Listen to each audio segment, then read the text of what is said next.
Mitzrayim is not just a place on a map. Mitzrayim is from the Hebrew root shorish mem tzadik resh, which means mitzar, to constrict, to confine. What in your life is constricting, is confining you?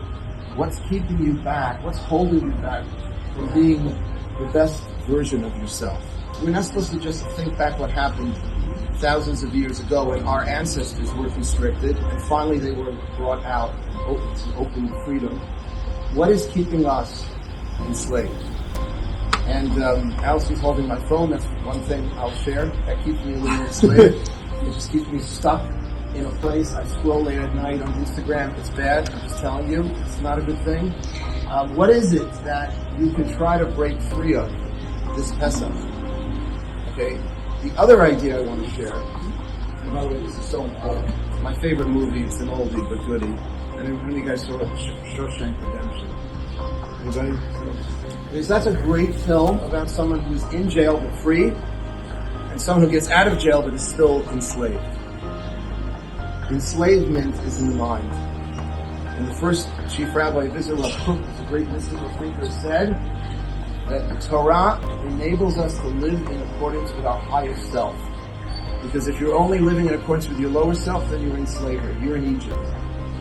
You're in your own little Mitzrayim. And the idea is to break free on the night of the Seder. One last idea I'll share, and that has to do with a belief. This is not easy always to believe, especially with what's going on in Israel, good and bad. That is, Hashem is involved in our lives. Yetziat Mitzrayim was the first time that God demonstrated not only that He created the world, but that He's involved in the world. He cares. He's listening to our prayers because it's the first time that an oppressed people called out to Hashem and they said, "We want help." God said, "I'm here." And that's the matzah. What does the matzah represent? Because we left in a rush. Why does it matter that we left in a rush? What does that show, by the way? That Jews were in the middle of baking bread when they should have been planning their escape and leaving. It shows they weren't planning their escape. They were just, they were doing their laundry, they were baking bread. Because Yetziat Mitzrayim, the Jews, they were like children waiting. Now we have other events in history, like the Hanukkah story, where we took life into our own hands and we were successful against the Yavanim, the Greeks. But this is not one of those moments. This is a moment where God expressed that He not only created the world, but He's intervening in the world. That's what matzah represents.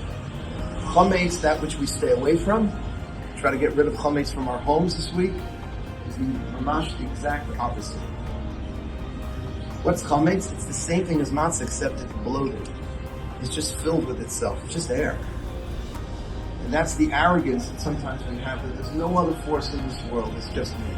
Whatever I do is what happens. If I don't do, nothing else happens. And that is something that we try to push back against. We also believe that we have to do our part. It's not just Hashem. Do our ishtadlut. And these are very fundamental ideas to think about on the night of the Seder. You can share with your friends. So number one, get out of your personal Mitzrayim, personal Egypt. And number two, try to feel a little of Hashem. Not only that He created the world thousands of years ago, but that He's listening. He's aware of who you are, what your name is, and what is so important for us to be able to actualize our own potential. Hey, please like and subscribe so we can get these really important videos out to a larger audience. Thank you.